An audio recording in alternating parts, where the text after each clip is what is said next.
හැමෝගෙම ජීවිතවල තියෙනවා තමන්ගේ ජීවිතයට සිද්ධ වෙච්ච නරකම දෙයක්. සමහර විට අපේ ජීවිතේ ඉහළින් ඔසවා තබන්නට තමයි ඒ දේ සිද්ධ වෙලා තියෙන්නේ කියලා අපිට කාලයක් යනකොට වැටහෙනවා. අන්න ඒ බව ලස්සනට කියලා දෙන සෙන් කතාවක් තමයි මං අද ඔයාලට අරන් ඇවිල්ලා තියෙන්නේ. ඊට කලින් ඔයාලට පුළුවන් channel එක subscribe කරලා නැත්නම් අනිවාර්යයෙන්ම subscribe කරලා තියාගන්න කියලා මතක් කරනවා. ඒ වගේම bell icon එකත් all දාලා තියාගන්නට කියලා මතක් කරනවා. එක ගම්මානයක ඉන්නවා ගොවියෙක්. මේ ගොවියට හිටියේ පුතෙක් සහ එක අස්වැයෙක් විතරයි.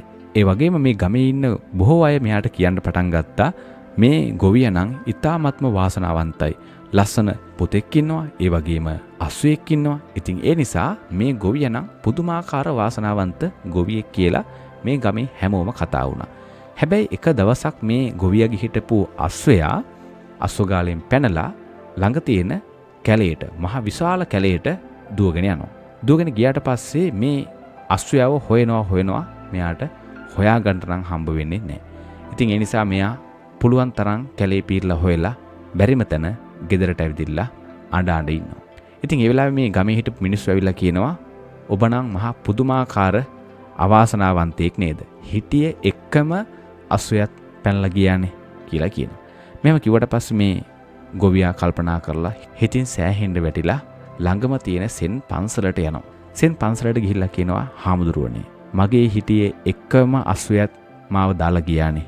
මම කැලේ පීරලා හෙව්වා මට ඒත් හම්බ වුණේ නැහැ. මේක නම් මහා පුදුමාකාර අවාසනාවක් මගේ ජීවිතේ කියලා. සෙන් භික්ෂුන් වහන්සේ කිසිම කලබලයක් නැහැ. සාමාන්‍යයෙන් සෙන් භික්ෂුන් වහන්සේලා කියන්නේ කිසිම කලබලයක් නැති ඒ වගේම ඊ타ත්ම ප්‍රඥාන්විතව ප්‍රශ්න විසඳන පිරිසක්. ඒ නිසා මේ භික්ෂුන් වහන්සේ මේ ගොවියට කියනවා වාසනාවද අවාසනාවද කවුද දන්නේ කියලා. මේ වචන පේරි දෙක විතරයි කියන්නේ. වාසනාවද අවාසනාවද කවුද දන්නේ කියලා. මෙහෙම කියනකොට ටිකක් ගොවියට තමන් අහපු ප්‍රශ්නෙට උත්තර ලැබුණ නෑ වගේ හිතිලා මෙයා භික්ෂුන් වහන්සේට නැත්තම් සෙන් භික්ෂුන් වහන්සේට වැඳලා කිසිම ප්‍රතිඵලයක් නැහැ කියලා තමන්ගේ නිවසට යනවා.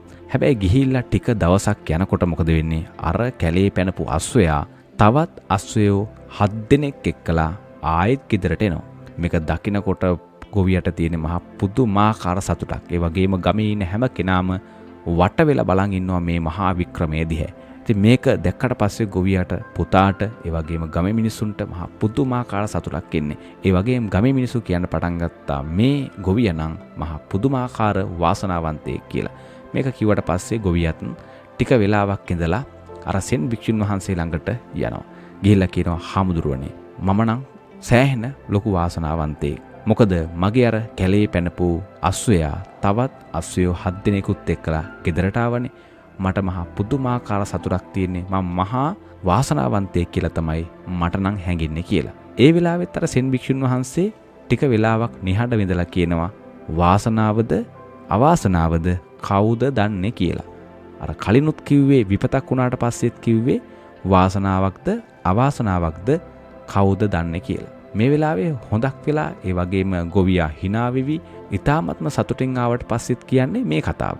ඒ කිව්වට පස්සේ මේ ගොවියා සෙන් භික්ෂුන් වහන්සේට වැඳලා ආයෙත් ගෙදරට යනවා.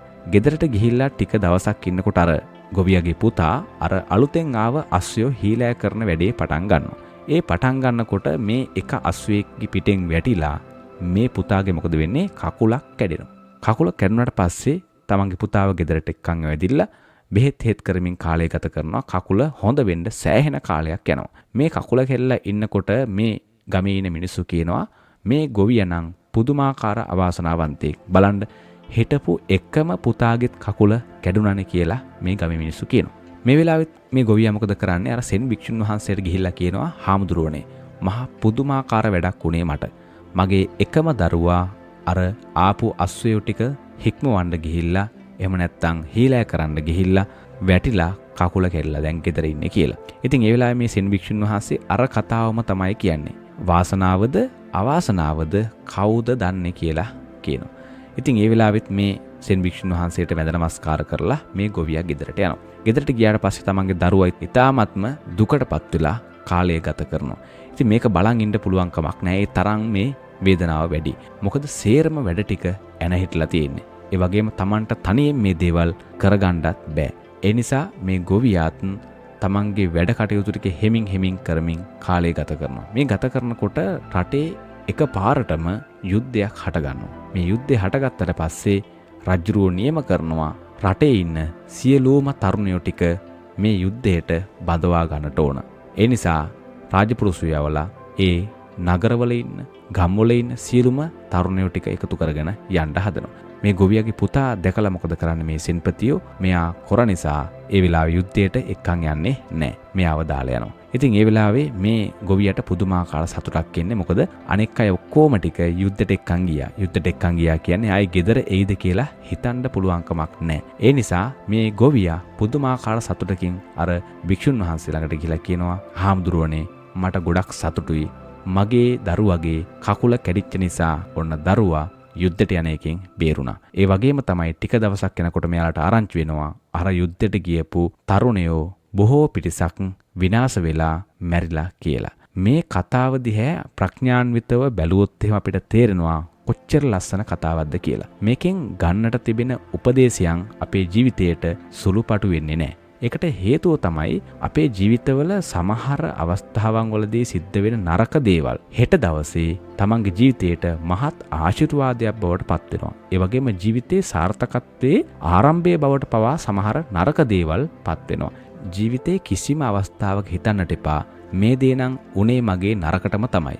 මම මහා පුදුමාකාර අවාසනාවන්තයෙක්. මේ වගේ දේවල් කවදාවත් හිතන්න එපා. මොකද ජීවිතය කියලා කියන්නේ එකිනෙකට බැඳුණු සිදුවීම් දාමයක්. ඒ නිසා එක සිදුවීමක් දිහා පමණක් බලලා මුළු ජීවිතේම තීරණය කරන්නට උත්සාහ කරන්න එපා. ඉතින් ඒ නිසා හැමදේම වෙන්නේ හොඳටයි කියලා තමන්ගේ වැඩ කටයුතු සාර්ථකත්වයේ ජීවිතේ අත්පත් කරගන්න එක තමයි බුද්ධිමත් අය හැටියට කරන්න ඕන. ජීවිතය කියලා කියන්නේ හරියට ගලාගෙන යන දියපාරක් වගේ. මොන බාධක ආවත් ඒ වාගෙන් තමන් ශක්තිමත් කරගන්නට ඕන. ඔයා මේ වෙලාවේ සතුටින් ඉන්නවා නම් ඔය සතුට තව ටික වෙලාවකින් දුකක් බවට පත් වෙන්නට පුළුවන්. ඔයා මේ වෙලාවේ දුකින් ඉන්නවා නම් ඒ දුක සතුටක් බවට පත් වෙන්න යන්නේ බොහොම පොඩි වෙලාවයි. ජීවිතයේ සිද්ධ වෙන සිදුවීම් දිහා ඊ타ත්ම ප්‍රඥාන්විතව ඒ වගේම උපේක්ෂාවෙන් බලන්නට පුරුදු වෙන්නට කියන එක තමයි මේ කතාවෙන් අපිට කියලා දෙන්නේ. ජීවිතේ කිසිම අවස්ථාවක පහසු වෙන්නේ නැහැ. ජීවිතේ කිසිම අවස්ථාවක අත්හරින්න එපා. මොකද අත්හැරියොත් එහෙම ඔයා පරාදයි. ගොවියාට සිද්ධ වෙච්ච අනතුරු හරහා මේ කතාවෙන් අපිට කියලා දෙන්නේ හැමදේම සිද්ධ වෙන්නේ හොඳටයි කියලා. මොකද අර වෙලාවේ අර පුතා ගොවියාගේ පුතා අස්සයා පිටින් වැටුන් නැත්තම් මොකද වෙන්නේ? අනිවාර්යයෙන්ම රජ්ජුරුව මෙයාව අරන් ගිහිල්ලා යුද්ධයට දාලා මේ තරුණයා මැරුම් කනවා. මේ තරුණයාගේ ජීවිතේ බේරුනේ තමන්ගේ කකුල කැඩිච්ච නිසා. ජීවිතේ කිසිම අවස්ථාවක හිතන්න එපා තමන්ට සිද්ධ වෙන මේ වෙලාවේ සිද්ධ වෙන නරකදී තමන්ගේ ජීවිතේ නරකටමයි සිද්ධ වෙන්නේ කියලා. මොකද ඒක තමයි ඔයාගේ ජීවිතේ ආරක්ෂා කරන පලිහ බවට පත් වෙන්නේ. ඉතින් මම හිතනවා මේ කතාව ඔයාගේ ජීවිතයට ඉතාමත්ම වැදගත් කතාවක් වෙන්නට ඇති කියලා. ඉතින් ඔබට පුළුවන් channel එක subscribe කරලා නැත්නම් අනිවාර්යයෙන්ම subscribe කරලා තියාගන්නට කියලා මතක් කරනවා. ඒ වගේම bell icon එකත් all දාලා තියාගන්න කියලා මතක් කරනවා. ඔබට ඔබේ ජීවිතය සාර්ථකමත් කරගන්නට මේ කතාව සේතුවක් වෙම්වා කියලා ප්‍රාර්ථනා කරනවා.